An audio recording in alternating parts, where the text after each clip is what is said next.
Isang bundok na parang mesa. Isang gubat na mas malaki pa sa buong Europa.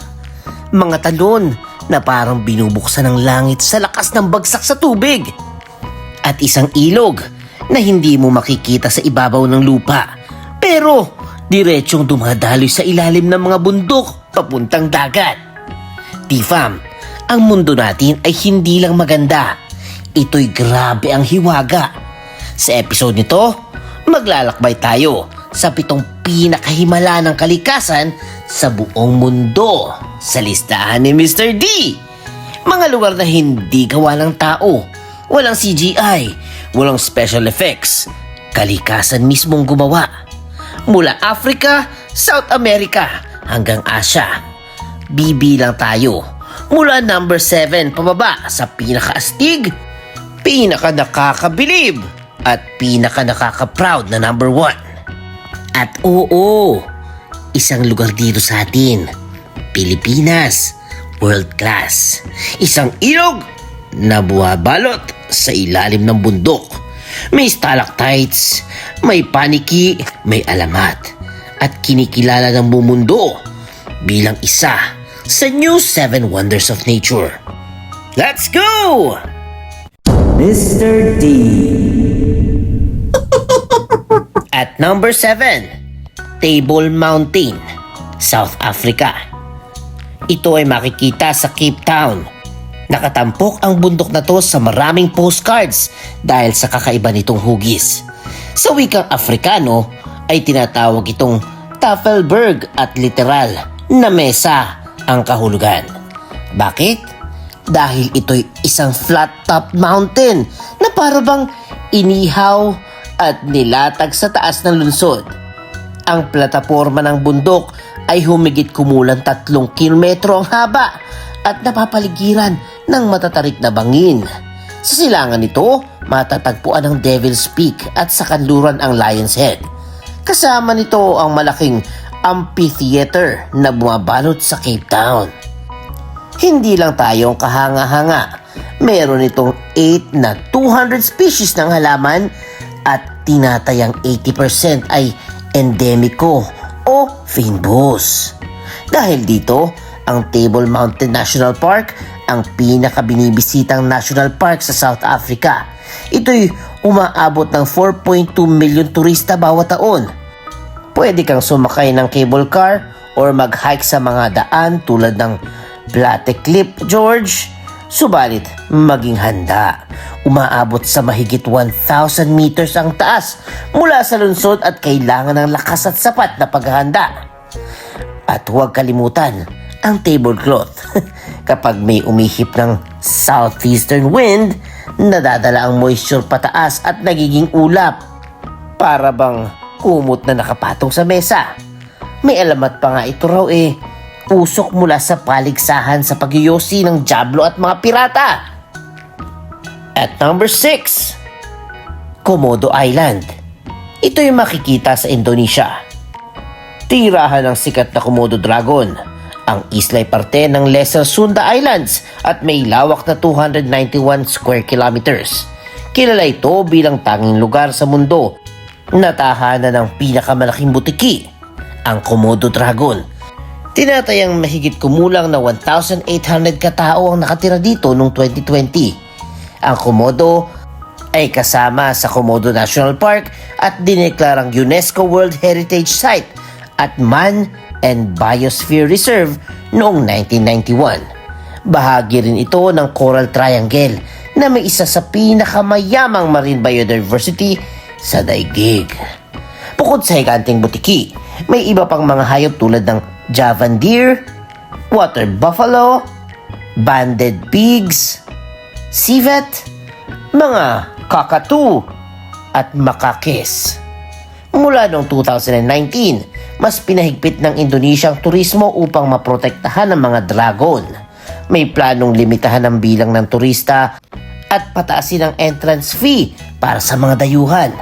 Kaya kung bibisita kayo, tandaan na ang paggalang sa kalikasan at mga patakaran ay mahalaga upang mapanatili ang tirahan ng mga Komodo dragons. At number 5, Jeju Island. Ito'y makikita sa South Korea, isang isla na binubuo ng sunod-sunod na pagputok ng bulkan. Ang Jeju ay dinodomina ng halasan. Ang pinakamataas na bundok sa Korea na may taas na 1,947 meters. Ang isla ay higit kumulang na 73 kilometers ang lapad mula Silangan Pakanluran at 41 kilometers naman mula Hilaga Patimog. Sa paligid nito ay may humigit kumulang na 360 orium o maliliit na parasitic cones na dating bulkan. Nabuo ang isla sa mga pagputok, may 2 milyong taon nang nakaraan at pangunahin itong binubuo ng basalt at lava. May kakaibang Got Jawal Forest na sumasakop sa 12% ng isla. Ito'y matagal nang hindi ginagalaw dahil sa lava base nito. Dahil dito, ang kagubatang ito ay may natatanging ekolohiya at nagsisilbing pangunahing pinagkukunan ng tubig ng mga taga-Jeju. Ayon sa UNESCO, ang Jeju Volcanic Island and Lava Tubes ay tinuturing na may pinakapinong lava tube system ng mga kuweba saan man. Ang Geomonorium Lava Caves, Seongsan Ichulbong Tuff Cone at Halasan mismo ang 3 pangunahing bahagi ng UNESCO site. Ang Tuff Cone ng Seongsan Ichulbong halimbawa ay 100 meters ang taas at umuusbong mula sa dagat mga 50,000 to 120,000 na taon na ang nakaraan. Dahil sa yaman ng kalikasan nito, kinilala ang Jeju bilang UNESCO Biosphere Reserve noong 2002, World Heritage Site 2007 at Global Geopark noong 2010. 3 parangal sa iisa lang na isla. Number 4, Ha Long Bay. Ito'y makikita sa Vietnam. Ito'y kilala sa higit 2,000 na isla at islet ng apong niluwan ng karst processes. Isang UNESCO World Heritage Site ang bay na ito. May humigit kumulang na 1,553 square kilometers ang sukat at ang core zone nito ay 434 kilometers na may 775 islet. Karamihan sa mga isla ay walang tao. Sinasabing 40 islands lamang ang pwedeng tirahan dito. Makikita sa bay ang mga monolithic islands na bato ng makapal na gubat at may mga kuweba. Ang Handaogo o Wooden Stakes Cave, ang pinakamalaking groto at may 3 malalawak na silid na puno ng stalactites at stalagmites. Meron ding mga isla na may kakaibang hugis, kaya binigyan ito ng mga lokal ng nakakatuwang pangalan tulad ng Voy or Elepante. Nakatira sa mga fishing villages tulad ng Qua Van, Bahang, Kong Tao at Vong Vieng ang humigit kumulang na 1,600 na tao. Nabubuhay sila sa pangingisda at aquaculture at may alam na 200 na uri ng isda at 450 uri ng molusko. Ang mga Tower Islands ay karaniwang may taas na 50 to 100 meters at ilan sa mga ito ay may nakatagong lawa sa loob ng mga doline. Bumisita ka man para mag-island hop, mag-kayak o para lamang magpahinga sa beach, siguradong mai-inlove ka sa emerald na tubig at mga tanawin na animoy nasa pelikula. At number 3, Iguazu Falls. Ang Iguazu Falls ay isang hanay ng mga talon sa Iguazu River sa hangganan ng Misiones Province ng Argentina at Paranas State ng Brazil. Tinuturing itong pinakamalaking waterfall system sa mundo at binubuo ng mahigit kumulang 275 na hiwa-hiwalay na talon. Ang kabuoang lapad ng talon ay humigit kumulang 2.7 kilometers at ang pinakamataas na bagsak ay umaabot ng 82 meters. Ang mga maliliit na talon ay nagbabago depende sa level ng tubig, maaaring 150 hanggang 350 na talampakan. Nahati ng mga talon ng ilog sa Upper and Lower Iguazu at humigit kumulang na kalahati ng tubig ay bumabagsak sa masikip na bangin na tinatawag na Devil's Throat or Garganta del Diablo. Ang kanang bahagi naman ay binubuo ng daan-daang mas maliliit na talon tulad ng San Martin, Adam at Eva, Penoni at Bergano. Sa panahon ng pagbaha, nagsasama-sama ang mga talon na ito at naging isang malawak na water curtain. And at number 2, Amazon Rainforest and River. Ito'y makikita sa South America. Napakalawak ng Amazon Rainforest. Ito'y sumasakop ng 7 million square kilometers ng Amazon Basin. Dito ay may 6 milyong square kilometers ang tunay na kagubatan. Ang rehiyong ito ay nasa 9 na bansa at 60% nito ay nasa Brazil, habang 13% ay nasa Peru at 10% sa Colombia. May maliit na bahagi din sa Bolivia, Ecuador, French Guiana, Guyana, Suriname at Venezuela. Tinuturing itong pinakamalaki at pinaka-biodiverse na tropical rainforest sa buong mundo. Tinatayang may 390 bilyon na puno na kumakatawan sa 16,000 species. Hindi lang puno at halaman. May mahigit kumulang 30 milyon na tao mula sa 350 ethnic groups ang nakatira sa Amazon. Mataas ang antas ng endemismo dito at maraming tribo ang nananatiling isolated. Kaya napakahalaga ng pagprotekta sa mga katutubong komunidad. Dahil sa laki ng gubat, tinatawag din ito na baga ng daigdig. Dahil pinoproseso nito ang malaking bahagi ng carbon at oxygen ng planeta. Ngunit seryosong suliranin ang deforestation at pagsunog ng kagubatan. Ayon sa mga pag-aaral, ang pagputol ng gubat ay nagdudulot ng malaking pagkalugi. Hindi lang sa ekonomiya, maaaring humantong din sa agro-suicide. Sa kabila ng hamon, nananatiling misteryo at mahiwaga ang Amazon. Narito ang ilan sa mga kakaibang hayop tulad ng jaguar, anaconda, black caiman, piranha, at daan-daang species ng ibon at insekto. May mga lugar din kung saan makikita ang mga tribo na hindi pa nakikisalamuha sa modernong mundo. Kung gusto nyo ng adventure, mag-river cruise sa Amazon River. Sumilip sa mga canopy ng gubat at pakinggan ang alingaw-ngaw ng kagubatan. And at number 1 at Mr. D's list, Palawan Subterranean Underground River.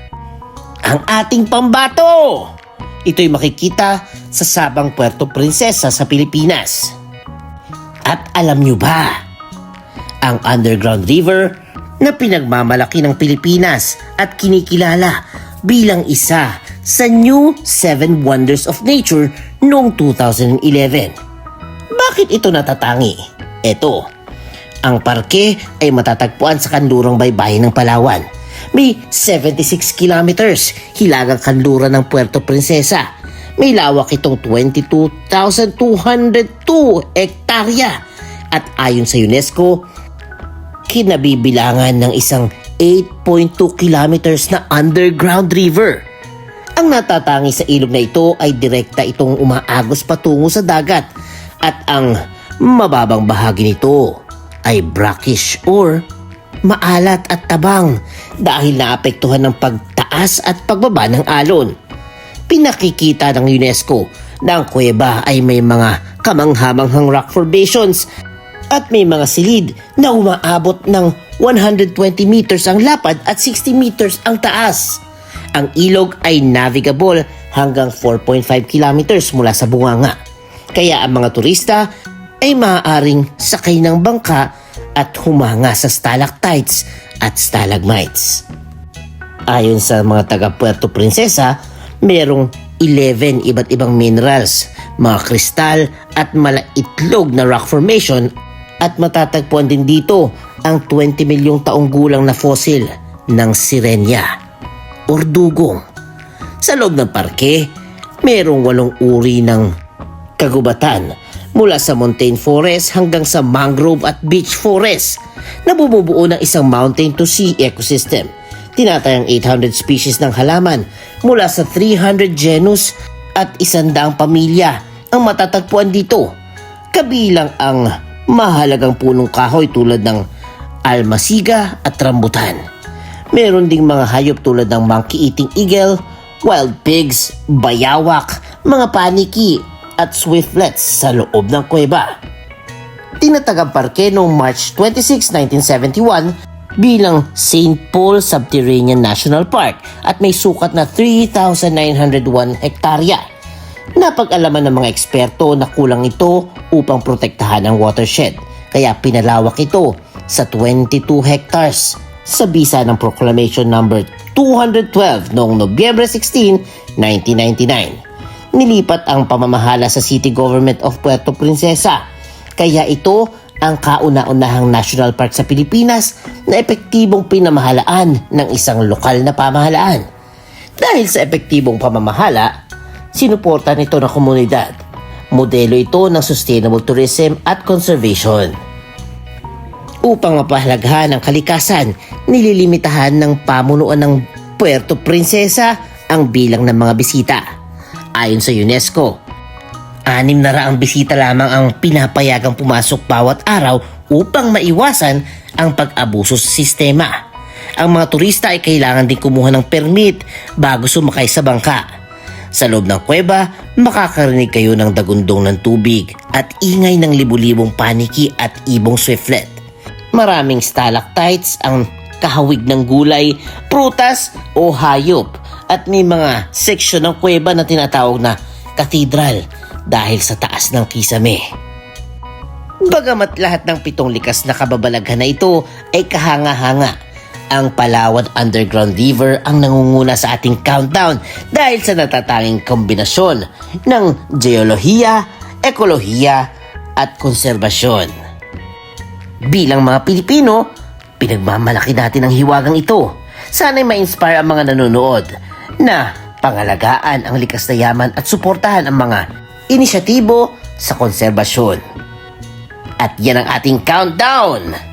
Mula sa Table Mountain of Africa hanggang sa Underground River ng Palawan, nakita na natin ang iba't ibang mga anyo ng kagandahan at hiwaga ng kalikasan.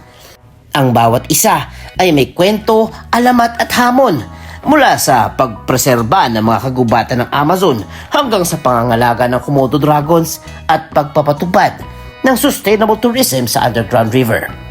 Kaya kung nagustuhan nyo ang ating episode for today, please comment yes and be proud to be Pinoy, okay? At syempre, huwag kalimutan mag-like, mag-share, mag-comment at mag-subscribe na kay Mr. D kasi masayang matuto. Sheesh! The end! Huwag kalimutang i-click ang subscribe button at bell icon ni Mr. D para masaya every day. See you, D-Fam!